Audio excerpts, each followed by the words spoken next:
Hello, welcome to our learning lunch today. We are Tech Leaders Academy. We do trainings, coaching, and events for tech professionals, especially who want to take the next step of their tech careers. And yeah, before we start with the learning lunch topic today, which is the Developer Insights Germany, we want to make a short announcement because in October we are going to launch our new training. It's called the Tech Lead Masterclass. This is a 6-week program, especially designed for engineers who want to become tech leads and who want to lead the technical direction of their companies without being an actual manager. So, without being a people manager, meaning these people tend to be called staff engineers or principal engineers or also tech leads. And for these people, we designed something very specific. And if you have interest in joining our first cohort in October, check out our website. You see it already down below. And yeah, that's it already with the advertising part. And now we are coming to our topic today. So, Sebastian, hi, nice that you're here as well. So, what we are Yeah, going to talk about? thank you for the intro, Sarah. So today we're going to talk about numbers. And I mean, we're all techies. We love to talk about numbers. We love to talk about statistics. And we're talking about a very specific topic.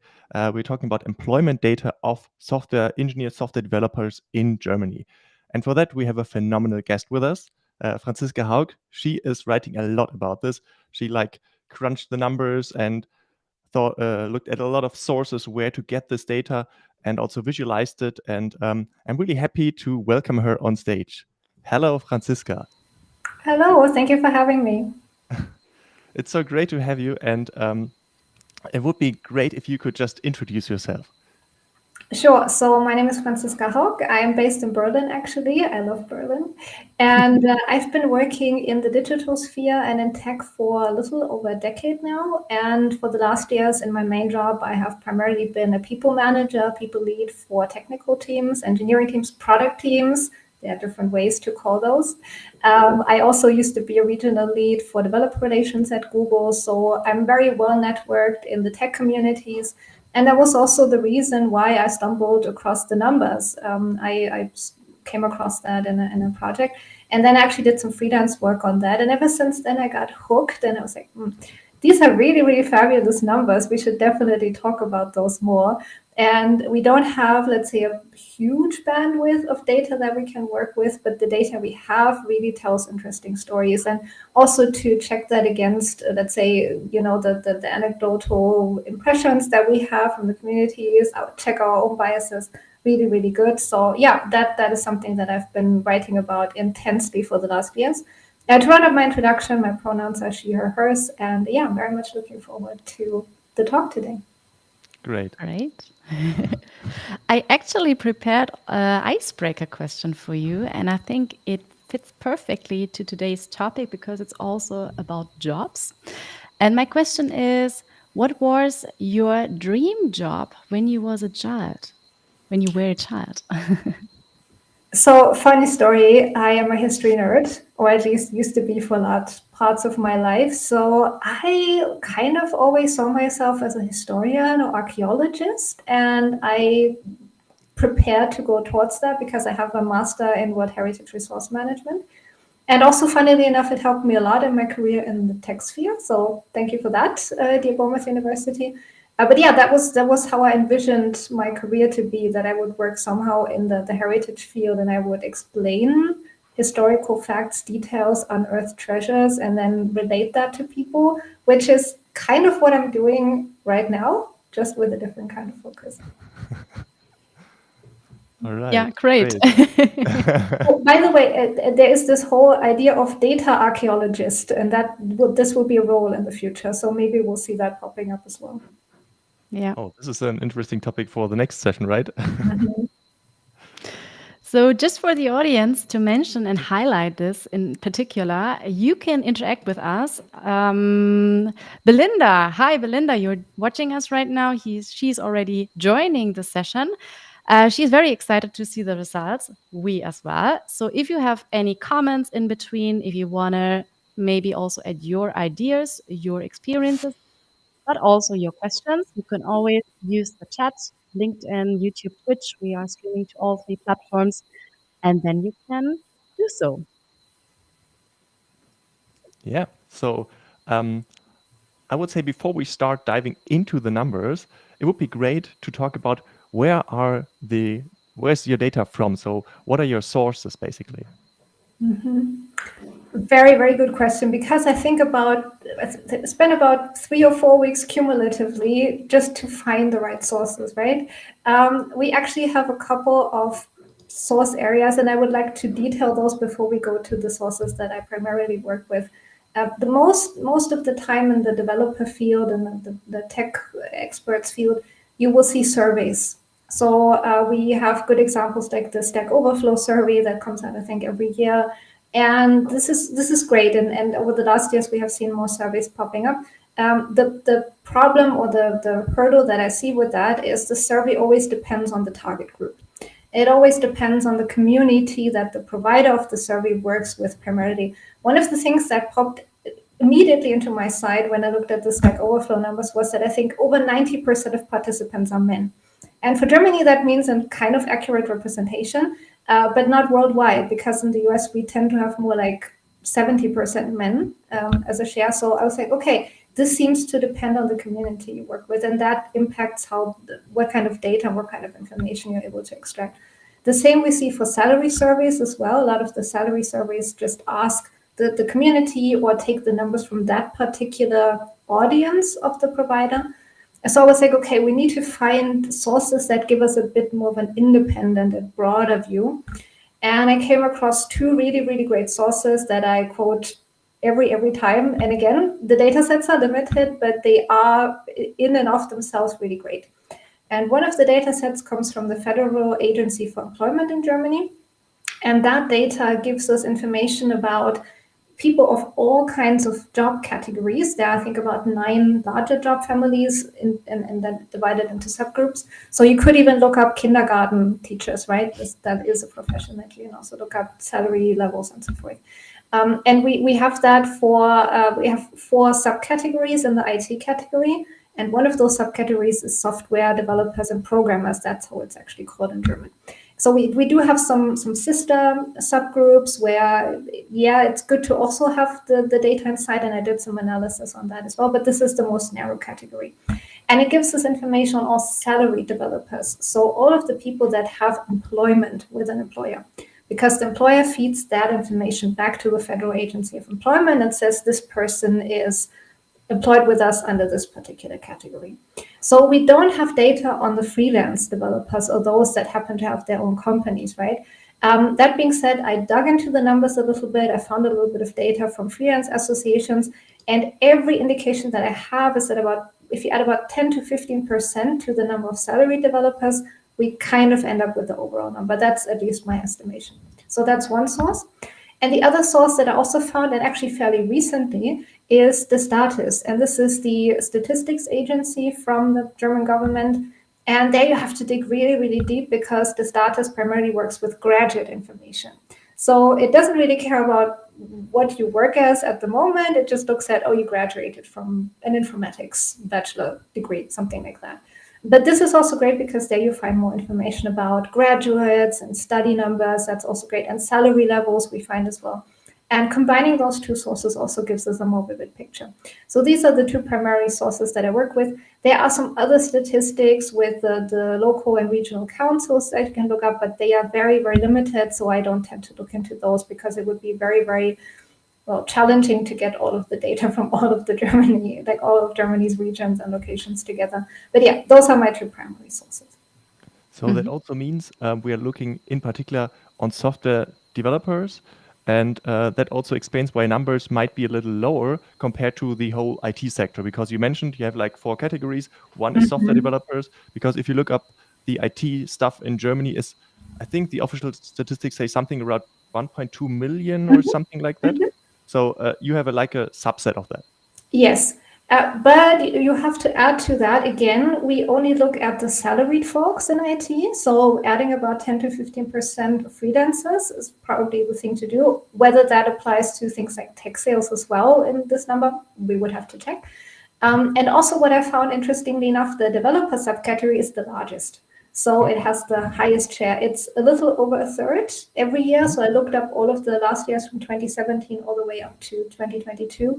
And it continues to be the largest. And all the subcategories grow at around the same pace, but the developer category also grows at a higher pace than the other categories, which is also interesting information. Okay. So does it also include the data people? Because I'm always representing, of course, the data folks, like data engineers and data scientists. Are they also part of these data sets? Mm-hmm. Very, very good question, Sarah, because that is one that I haven't yet been able to answer myself. So I had this whole question, particularly also from the community. Where are the product folks? Where are the UX designers? Ça dépend. We don't really know. Maybe that's something that the Federal Agency for Employment could identify to us. And in preparation to our call, I thought maybe I can do a press request to the Federal Agency for Employment to really identify whether that is the case. We do see in the subcategory some description of typical job descriptions you would find in that category, and they are fairly broad. So I would assume, Sarah, that a DevOps engineer could either be placed into the systems organization category or the developer category, and a data scientist could be placed in the general informatics category, but also could be placed in the software developer category. So there we have the data is a bit fluffy, I would say. Still, it's a nice approximation, and checking the numbers, it goes in accordance with all the other sources that I found. So I would say, sorry, dear data scientists, sorry, dear experts, sorry, dear product experts. At this point in time, the one thing that we can pinpoint quite well are developers. Yeah, and I think it also includes the cybersecurity, or at least we don't know exactly if it's included here, because like the categories are kind of broad, and maybe it's is a bit depending on the people that have to evaluate if somebody or some people, some jobs are included in or not. And that being said, the whole HR domain, and I am a cross between HR and engineering essentially, but HR in Germany is very traditional, and the handling of such modern jobs is often not always on the radar of people. And in the companies, at least it is, you see a lot of specialist roles popping up, HR focused with product and tech. But I would doubt that from the Federal Agency for Employment side, right? We have seen various times that our sphere is so changing so vastly and so rapidly that it's really hard for the authorities to catch up with the categorization. So I anticipate that it will even get worse with the categorization, but don't pin me down on that. It's just something that I feel like we will see. So my assumption is cybersecurity would probably be under the developer heading. Yeah. Okay. Yeah. Okay, I think we could now dive in. Sarah, would you like to start with the first question? Yes, I would like to start with the first question, which is of regard, or which goes into the question, where do all the developers live? And therefore, I have the first question also for the audience. Please give us a sign from where are you watching us? Do you are from Germany or from abroad? I think that's an easy question that you can all answer. Just give us also some kind of stats, who is watching us right now. And the question also goes to Franziska. Where do all the developers in Germany especially live? Yeah, and that is something that in my research, I had these like light bulb moments, and I love sharing those with all of you. My assumption was that we would primarily see developers in the large hubs. And yes, we do see that. So about 66% of developers in hubs with where you have 2,000, 3,000 plus developers locally, right? What I meant with locally, I had to make somehow a categorization of which of the councils I would put together for one hub. I can detail that in a second as well. So we see that the vast majority of developers actually lives in Berlin and Munich. Those are the two major hubs, right? Roundabout with Berlin, Potsdam, Augsburg included, going towards 30K developers locally. we have to understand Munich has a large catchment area, Berlin as well, like the whole of Brandenburg sometimes is kind of included, at least mentally, in Berlin. Not to offend anyone who sits in Brandenburg, I respect the Brandenburgers. And then we have other hubs that people don't really know about that much. We have, I think, let me just check and so that I don't give you any wrong numbers. But yeah, we have over 20,000 developers in Stuttgart and surroundings. Stuttgart, right? And then experts will be like, Stuttgart, what is that? Never heard of that. We have, and funnily enough, it's higher than, for example, Hamburg, where we have 15,000 with Hamburg and some of the surrounding councils. We do have strong focal points in Frankfurt, Main, where we have over almost 18,000. We have the usual suspects like Karlsruhe, Mannheim, Heidelberg, which is kind of one of the Silicon Valleys we have in Germany. We have surprising numbers like Ruhrgebiet, where in Ruhrgebiet alone, we have almost 12,000 developers. So those are some, you would be like, okay, Ruhrgebiet, but it still makes sense. But the interesting fact is, and that is something that I find is the magic of Germany, particularly when we compare it to other countries. In the UK, for example, almost all of the developers are in London. And then you have some offshoots in Edinburgh and Glasgow and Birmingham and so forth, right? This is different in Germany. So we could see it as 66% of all developers live or are assigned to larger hubs. But we also have over 30% of developers living in more rural regions. And you can have set up a startup in Erfurt and you will find developers. Where you always find the profile that you're looking for, particularly when you look for very specialized profiles, not 100% guaranteed. But you do have, particularly in Western Germany, you have that magic of we are a decentralized country, we have a high population density, and that also means that one of the surprising hubs that I saw was Billing and Schwenningen, I think, is the south of Baden-Württemberg. You have a couple of thousand developers there, and in the surrounding areas, great, you can hire them. Awesome. So that is the magic of Germany, right? That we do have powerhouses like Berlin, like Munich, like Hamburg, Stuttgart, Frankfurt, and so forth. But we also have small to middle-sized companies that are off of the big powerhouses and that are able to hire developers and technical staff. So this is where I was really sitting like, Germany. Yes, that's wonderful. Yeah, it's definitely wonderful. And you gave me some information about the stats in advance, which was helping me to prepare for today's session. And I was also very surprised that we have some medium-sized hubs in Germany, for example, Villingen-Schwenningen, as you mentioned, or also Würzburg. So what do you think? So this now goes more like to interpret the data. What do you think do these these regions offer to tech people in particular? Is there something that they do special compared to other small regions that do not have these amount of developers?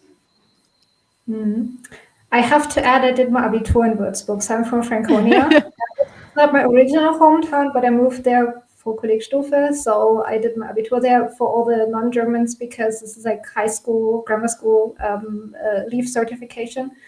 And Würzburg in itself is a very interesting example because you have they have one of the lowest rates of unemployment in Germany, Würzburg, not only for all professions.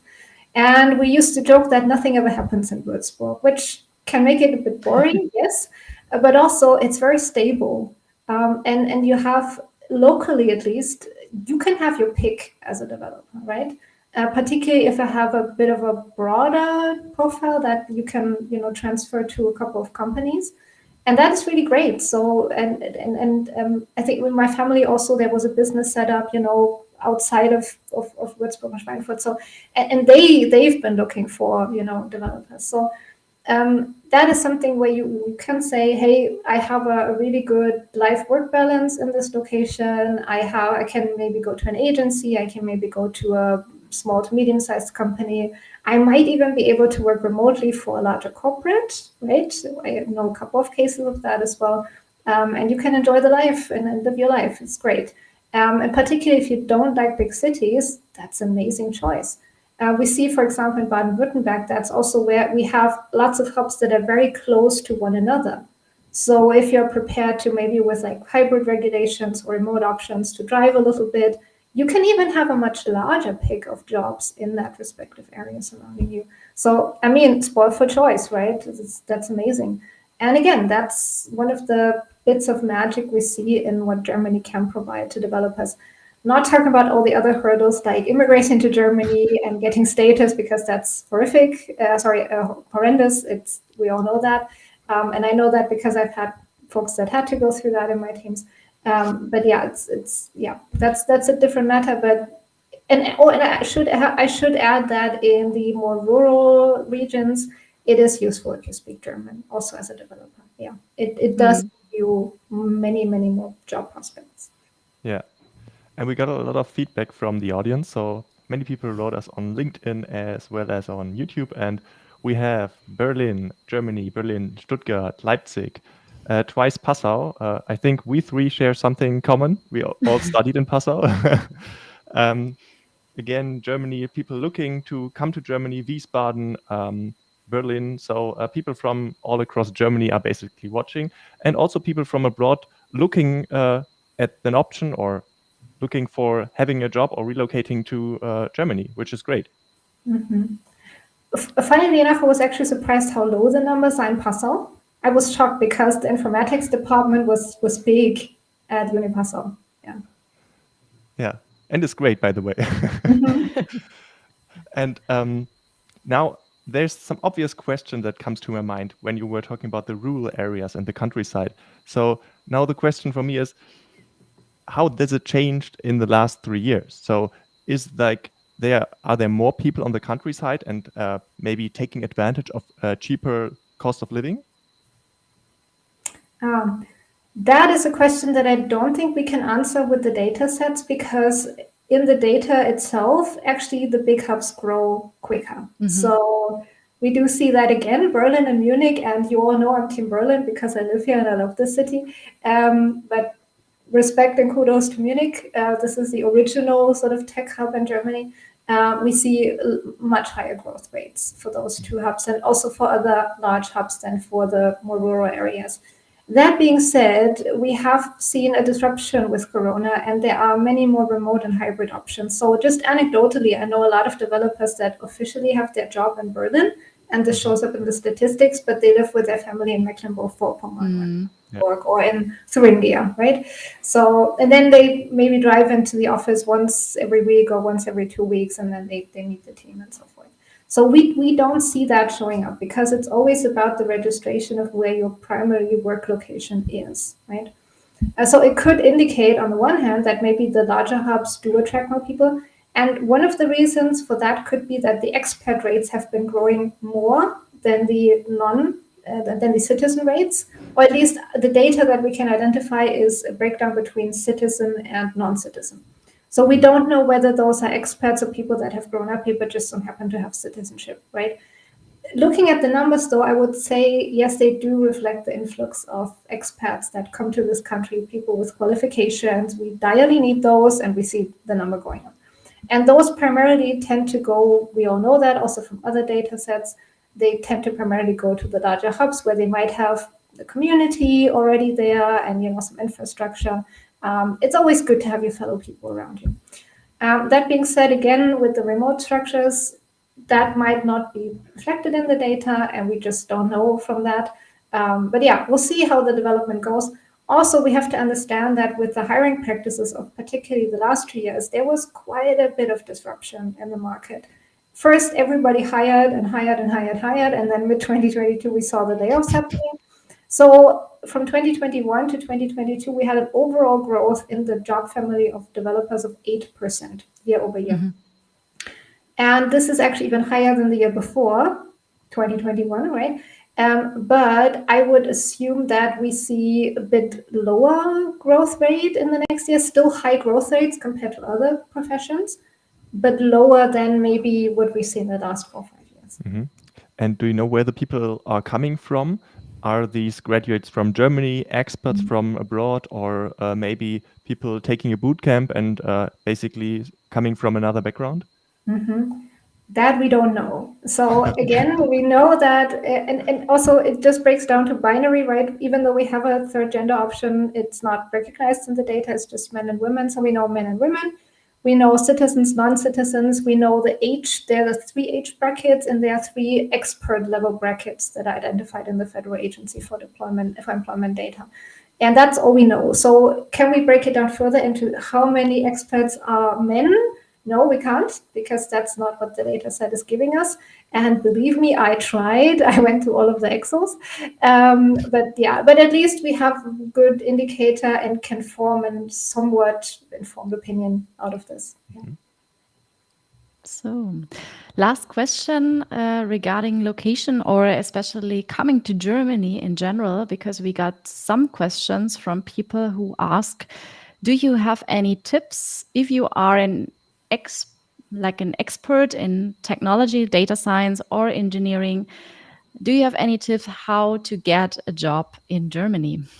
The good question, right? I think folks in tech already have a much better standing than other folks. That being said, a lot of the jobs that we do categorize as low qualification are still not filled in Germany. So yeah, our government says it as well. We need immigration just to keep up the level that we have, our economic level.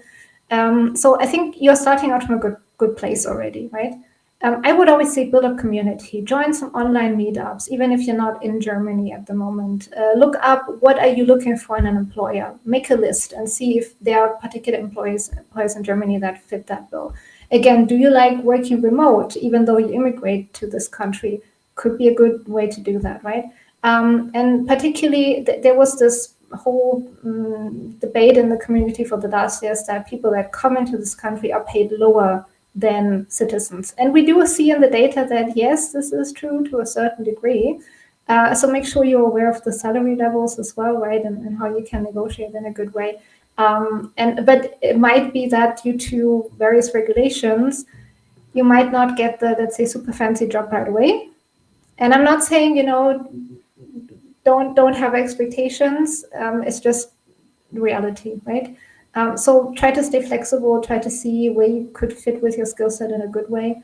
And then sort of the classical portals, right? Going through the portals, looking at what does the community share. A lot of the communities have online spaces where they do share job ads, and they often add whether relocation is sponsored or not, because that's another thing that you should clarify. Sometimes companies have a very restrictive policy of we hire experts, but only if they're already in this country. Or we hire experts and we hire experts, but on their own costs, or we hire experts and we sponsor their relocation costs up to a certain amount. So that's always good to clarify that.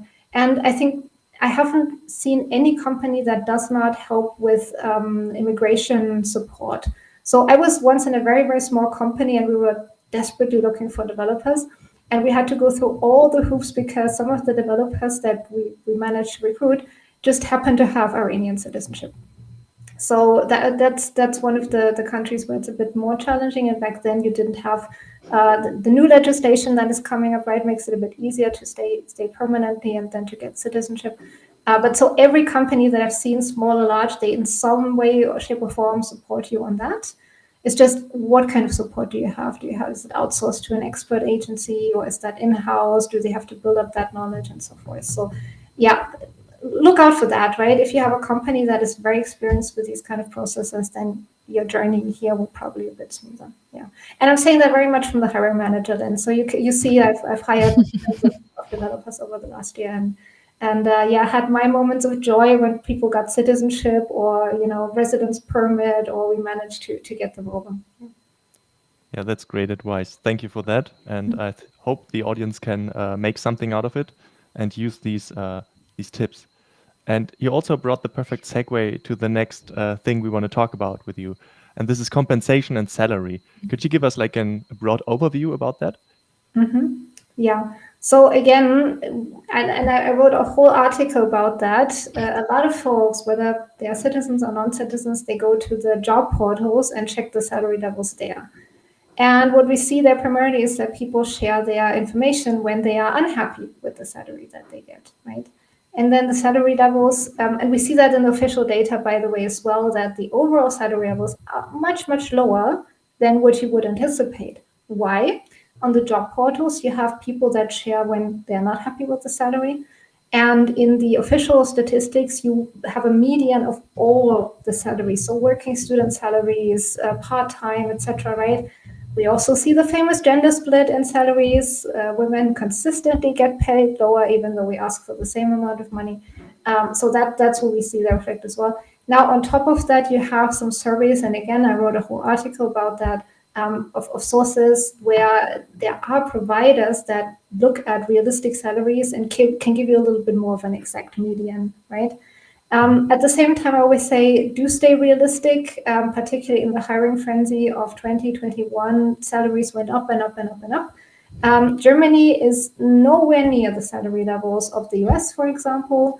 And that's also okay, because for a long time we had much lower living costs in comparison. So even now with inflation, our costs for food, for example, are much lower than in other countries. Rent has gone up, other costs have gone up. So yeah, you might also want to know what is realistic, what you can get for yourself, and how you can negotiate on that, right? By the way, I do write about these things as well in various publications. So understand the market, look at the right sources to give you information, also exchange with your community about that, very good, right? And then we have some data that breaks it down for the whole profession, again, very vast and broad. And then we have some data that breaks it down according to seniority level and what you can get, for example, as an entry salary and so forth. What I consistently see, as always, is that women, again, we tend to be pragmatic, so we ask for lower salaries because we already anticipate that we will get paid less. So once you know what is a realistic entry salary, maybe your community mirrors that back to you because you know people that work at that company, then you can go with a very realistic number and figure into the negotiation and get the best for yourself, while also being respectful to the company that's employing you. Mm-hmm. Knowledge is power, always. Yeah, definitely. And how can fixed salary grids help to balance out the salary gap between men and women? Do you see there is a huge advantage in implementing those salary grids? I do think transparency will help greatly. And by the way, in Germany, in a couple of years, we have to be transparent on the job ad. So this legislation is coming, right? So in the US, it's starting up in some federal states already. And then they share broad bands like senior developer, 80 to $300K. Okay, where do I place myself now? So as you can see, I'm for very transparent and well-defined salary brackets, because both sides benefit from that. It does no one any good if you hire someone at a very high figure and then everybody else sees that and is frustrated and then they resign. It also does not help to give underbid people and then they are disgruntled, they also leave. So we have this consistent messaging in the community, and particularly to women in tech, that women in tech need to fix themselves. Apparently we ask for not enough money and so forth. To a certain extent, that is true, but the larger truth is that we ask for the same and get less because bias comes into play. So what can you do? And companies have a responsibility for that, right? Salary transparency internally, potentially externally with the legislation coming helps greatly, because if you are an immigrant woman, potentially maybe of a very underrepresented category, woman of color, and you come in and 3 companies tell you get this and this and that, and you think, yeah, that's the end deal and that's what I will get, you will probably not push for more. So knowing that helps. And then companies also have a responsibility to fix internal pay gaps, right? Look at your numbers, look at the numbers. That's what we're all doing, looking at the numbers. And I will guarantee you that 99% of companies will find that women are paid lower because women tend to do more care work, so they are more proportionately in part-time roles. Do you encourage your developer fathers to take parental leave? Do you not do that, right? How do you look at the various genders and what is your messaging? Do you look at the overall numbers and do you adapt that? Do you have representation of your base in the leadership position? That would get, salary balance up. So there are so many things, and we could probably have another call on that, where I see the responsibility on both sides of the coin. You as the candidate knowing about what you can get and you being informed and you going in with a realistic and respectful baseline, and then you can negotiate, at least for a lot of companies. And then also the responsibility on the company side, right? It's not one side's fault or the other side's fault, but being aware challenging your biases and taking the necessary steps on both sides is important. And then we can approximate and get to a bit of a better balance overall. And yes, and male allies. I'm talking to all of you male allies here in this call. Please speak up, speak out, right? Talk about what you earn, because that also helps your female colleagues. I've had that opportunity a couple of times, and then in my career realized that I earned 40% less than my male colleagues. That helped me greatly, right? So that is good information, and you can do your bit for that. And particularly if you're in decision maker positions, nobody says you should be unfair. That's not what we're talking about, not for any underrepresented group. But do challenge your biases and check in the numbers how you can, be fair overall. Great. So maybe we could talk a little bit more concrete about the numbers, for example, in the bigger hubs. So what would be a median salary, for example, in Munich and Berlin, and also compared to the smaller hubs or maybe the hidden champions?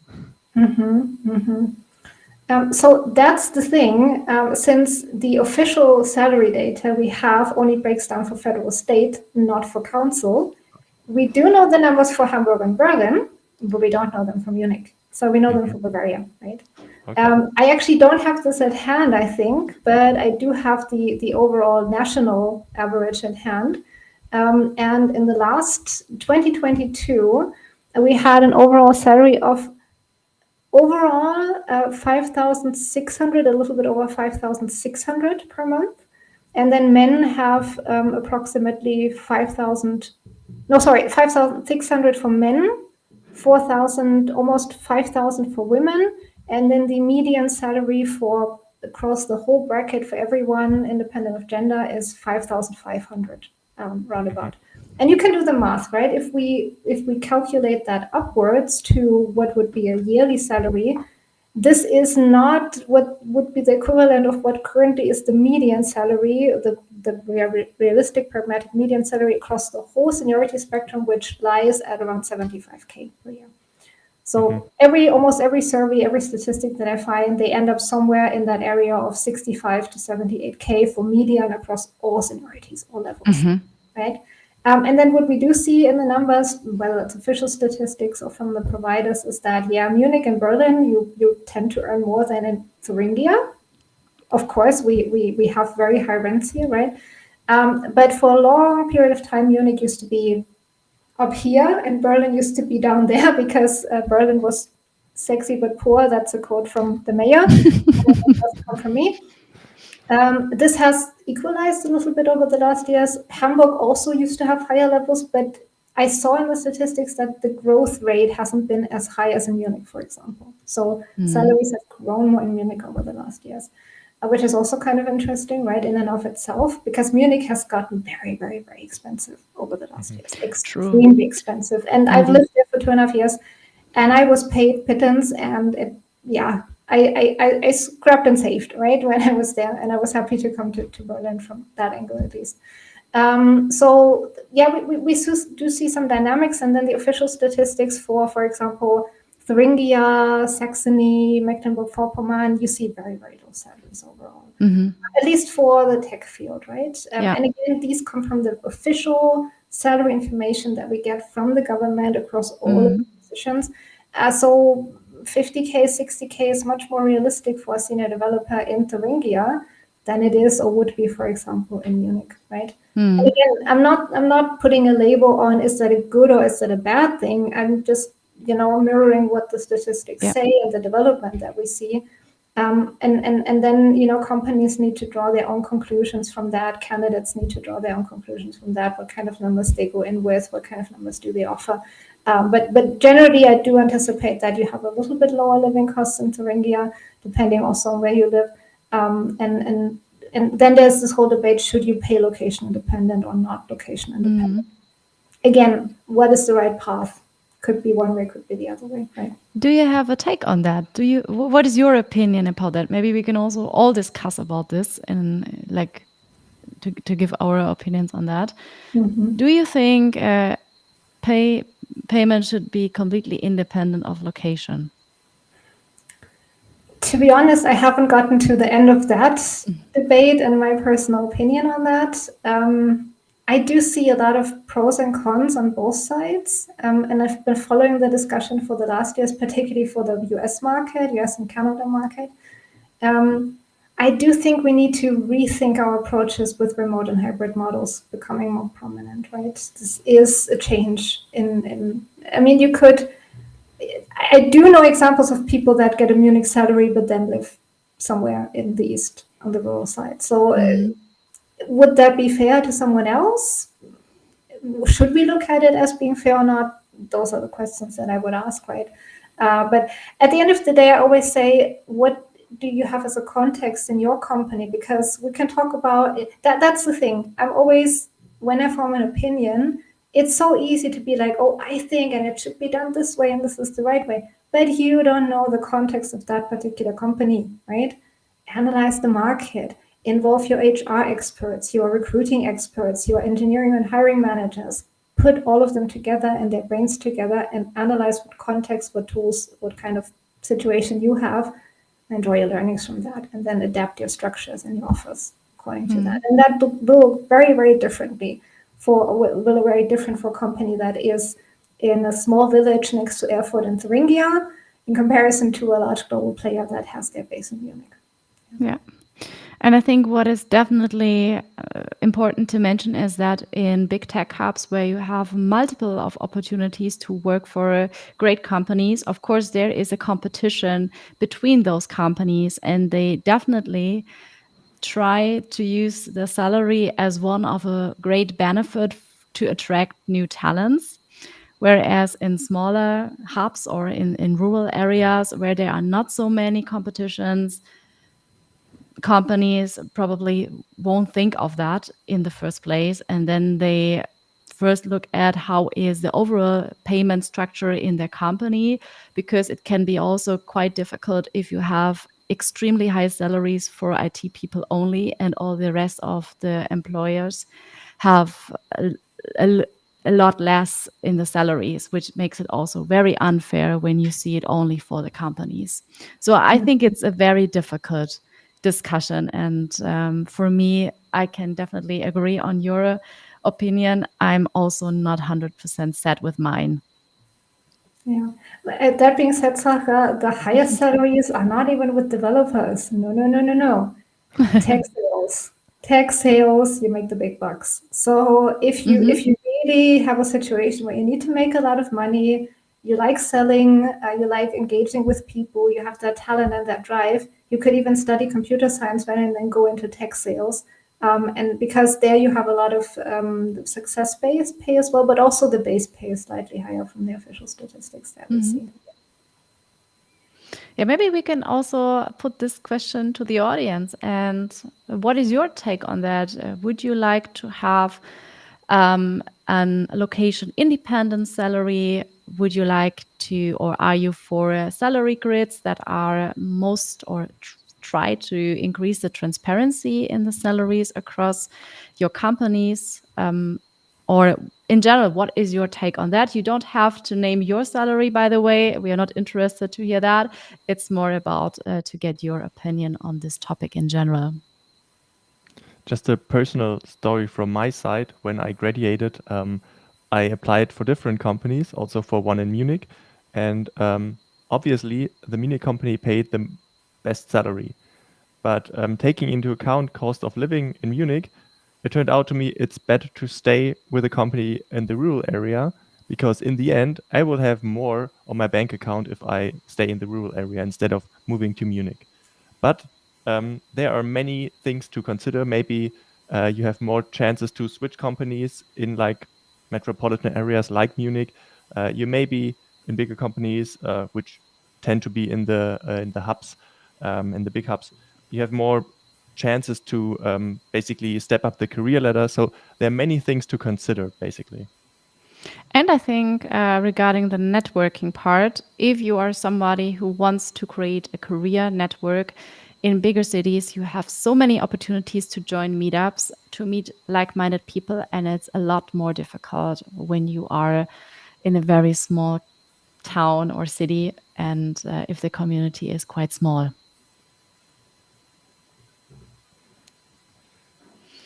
Okay, we are getting some feedback from the audience. Yeah, the silence in Germany is mentioned, right? Yeah.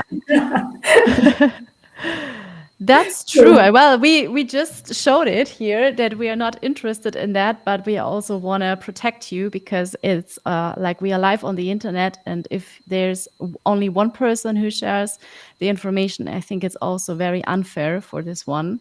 So it can turn out to be very unfair, and we don't want to bring anyone in trouble. However, I completely agree with the statement. Of course, we have to talk a lot more, and therefore, of course, you can use the internet and be very open to that, but you can also use your network, talk with your friends first. I think that's a more safe space, and then you can learn from each other. I think that's very important that we do that. Yeah. Oh, by the way, any clause in German contracts that says you cannot talk about your salary unless it's a very specific context is illegal. So you can talk about your salary. And I think any manager who has a problem with that, right, if you have pay transparency within the company, then talking about salary is not that big of a deal anyway. Yeah. And Belinda also brought an important point up. I mean, if you have a partner, if you have a child, if you have some kind of obligation somewhere, it's not that easy to like move 300 kilometers to another city. So also keep that in mind, obviously. Yeah. Oh, by the way, look at benefits, right? A lot of companies have benefits package that if you transfer that to actual money value can add great value to your salary, whether that's paying for your mobility subscription or providing kindergarten care or something like that, right? If you then calculate the actual numbers on what that gets you, or if you are a person who really likes to have, company sponsored pension schemes because you want to take care of things for your old age, yeah, that also works, and it gives you also monetary value, at least when you are older, in return. So a lot of people only look at salary, but that's not the only story. There's always salary, variable parts of the salary, and then usually a benefits package, or in many companies at least. And also, the variable part is very debated in developer community as well, because unlike tech sales where you can pinpoint you sold that to customer XYZ, there was a whole article by Yagi Orosh, and shout out to him, about developer productivity recently, and yeah, hot debate. Yes, for sure. Christina mentioned that she is definitely for more transparency within the company, but I think also abroad. I think she mentioned that the pay range transparency is, and posting the pay range on the job postings is important. And Tim Hüttemeister, I'm not bringing his comment to, or I can show it actually. Why not? He is also mentioning that he thinks that we need more transparency in talking about salaries, and it's important to do so. And that he seems to be quite lucky with his job situation, which is good to see that they are not there are also people that feel themselves lucky and that they are satisfied with the situation they are living in. And by the way, there are lots of offers for expats as well, right? When you move to a different state and you have to know about taxes and how much is deducted from my salary, yeah. Build up community and find those sources, and then we can look into that. And there are some companies, at least there's one coming to my mind, it's called InnoGames. It's a Hamburg-based company. They put out their salary bands out last year. And I think it was a great move because they were basically the first in that size that did it. And I think if you're responsible in a company, you can basically also get a lot of attention if you do that right now, because nobody is actually doing it. Yeah. Absolutely. Yeah. And that also goes into hiring the underrepresented groups, because it's fairly easy in Germany to hire a white German 35-year-old senior developer who specializes in front end and knows the JavaScript TypeScript stack. But how can you ensure representation in your company a good way, particularly if you build a product that addresses a wide variety of people with different backgrounds? So yeah, that gives you that extra edge in many ways. There are a couple of other things as well. But for example, for my community, I always say that I'm connected with all the women in tech in Berlin by at least 2 degrees because A, there aren't that many to start with, and B, we also talk to one another. Surprise, surprise. And yeah, the things that underrepresented groups are drawn to are sometimes very different in comparison to the majority, the overrepresented group, right?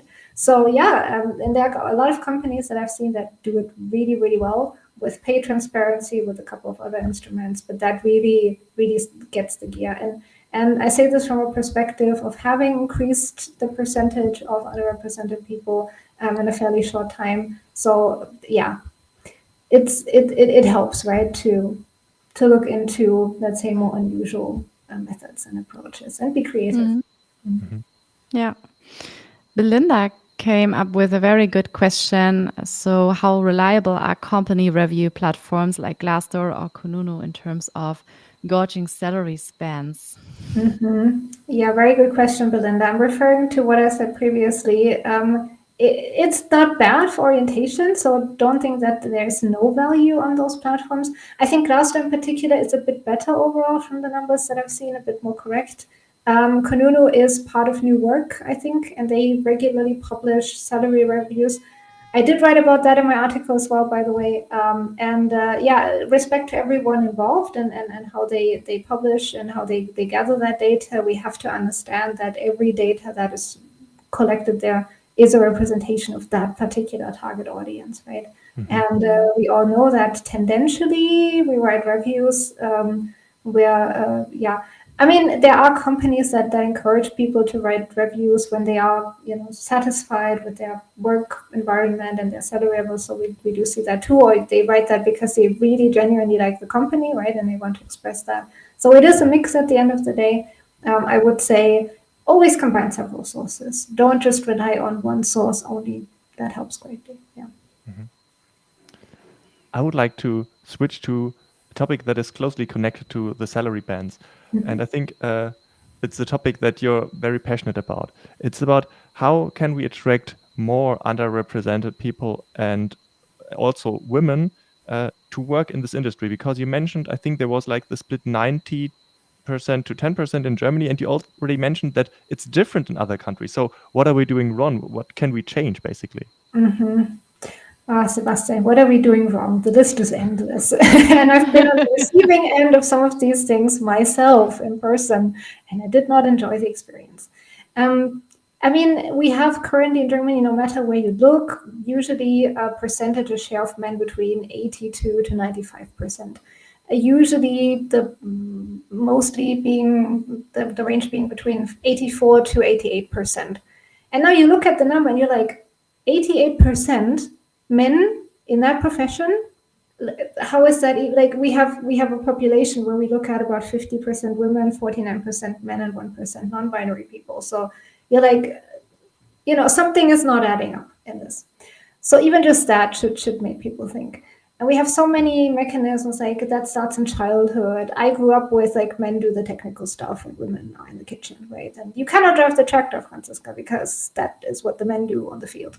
Yes, I did harvest potatoes when I was little.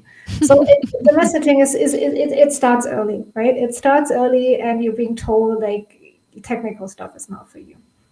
And companies cannot, I don't think we can change that overnight, but companies can do a lot to just do things very naturally that they don't do at the moment naturally, which is oftentimes when I hear the saying of we don't treat people differently and so on. No, we all have biases. We all have biases, and to acknowledge that is the first step.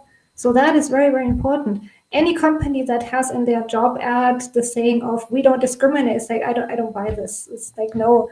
If they say we are aware of our biases and we deal with that, yes, then I think this is a great first step, right? And kudos to all the companies who have taken that step. But yeah, you can analyze salaries and see where the pay gap is and where the pay gap comes from. That's one thing. Your messaging, right? What kind of messaging do you send out? How do you make sure that you establish and cultivate allyship in the company? I mean, so many situations where things happen. I looked around, I was like, is nobody like addressing this and coming to my help, right? So that is important to educate people to really, start a mindset change. I have so many stories of women developers who came to a team and they were the only woman on that team. And it's not like overt discrimination or things that happen there. It's very, very subtle, but it gets to you like for a while, right? And when you have other role models, that's another thing. What kind of role models do you have? If I can see it, I can be it. And by the way, everything that I say just does not go for men and women only. It goes for all underrepresented groups, whether that's the folks we see in the database with non-citizenship that feel like they have a worse position when it comes to negotiating salaries. And I mean, the statistics and the indicators tell us that, yes, there is reasoning to that. People with disabilities, with chronic illnesses, we have a very high share of people with neurodiversity in tech jobs. Oh my goodness, we are above average percentage in tech. So there are initiatives that a lot of companies have invested into, for example, hiring specifically people of the autistic spectrum, right? So educate your folks, challenge your biases, invest into all levels, get leadership on board, cultivate allyship. And then based on that, you can take your actions and you will see things changing. And there's always this case made for this is a business case. It makes, yes, I see that and I take that as a reasoning. But for me, at the end of the day, it's also, do you want to provide a decent environment, right? And what kind of perspectives do you have? What kind of representation do you have? It's just a decent thing to do. So yeah, there are very powerful mechanisms. There are very low-level mechanisms that you can use, and there's a vast range. But the numbers in themselves, they're fairly disappointing, and we can and should definitely change that. And also, by the way, we don't see a lot of change in the gender split over the last years. It has remained quite steady. Slight gains, yes, particularly in Berlin, Munich, particularly the large hubs. Again, an indicator, do the women go to the large hubs? Why do they go to the large hubs, right? And most importantly, also, how do you keep women in that field? Because also the data very clearly tells us that roughly after 10 years, women tend to leave STEM jobs at a higher proportion than men do.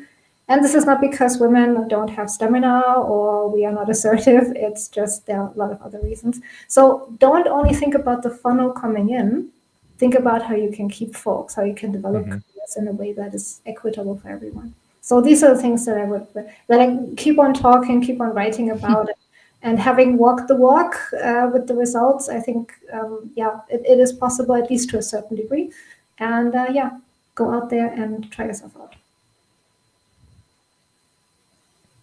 And I think Shobi also pointed out it's not just the software developers. Obviously, we're talking like basically about many roles in IT. He's mentioning like agile coach, scrum master, product owner, developer relations. So it basically applies to all of these, right? Yeah, true. Oh, by the way, agile coaches, scrum masters, higher percentage of women. Just saying. Yeah, well, it tends to be this like care work associated with that, right? And then people tend to go more in those roles. So that would also mean women may be the better manager? I refrain from saying that because I think developing a good manager and leader toolkit is irrespective of gender. Sebastian, on the contrary, I have so many examples of women that were like, oh, you do great care work, you could be the manager, right? And then they step out of technical roles. So maybe we should think more about how can we enable better tech lead careers. And you talked about this at the beginning of the calls, particularly for people of underrepresented groups, rather than shoving the women always into the care work roles, because management is care work to a certain degree. And definitely I confirm that. So if that's something that she wants to do and she's absolutely enthusiastic about that, yes, please go for it, right? Then we have representation leadership and she loves that. But if she wants to stay in a technical role, and I also have a lot of examples for that, think about, do you have to have a manager career or can you have a parallel career, I see, in manager leadership? Yeah. Great, Franziska. We are already at the end of our time. Unfortunately, we assumed in the beginning that we will have or that we will need more time in order to dive in all the different specific topics. However, it was great fun. Maybe we can make a very, very small turnaround, like we three, summarizing maybe one of us as what are you taking away from our discussion? And I can also start. What is really bothering me is the salary part, because I still have not made up my own opinion whether salary should be completely independent of a location, of gender. Of course, it should be independent of gender.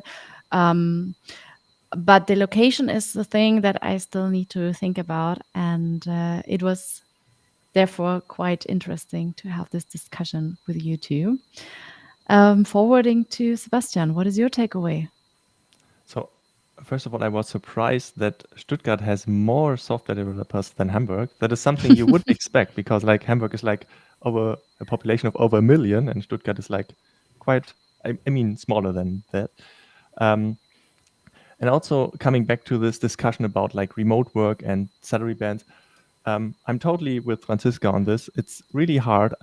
I'm not having like a strict like position on that, because it's really hard to make this fair. Basically, I don't see a solution right now to have a fair solution for this, and I think the future of remote work and the future of basically the job environment, how this changes and transitions over the next years, will probably have a big impact on that, because we don't know how it will turn out. I mean, we had many companies going remote first. I just wrote about that last week, and now they are pulling back. They are having their return to office policies, and so we will see what the next years bring to us.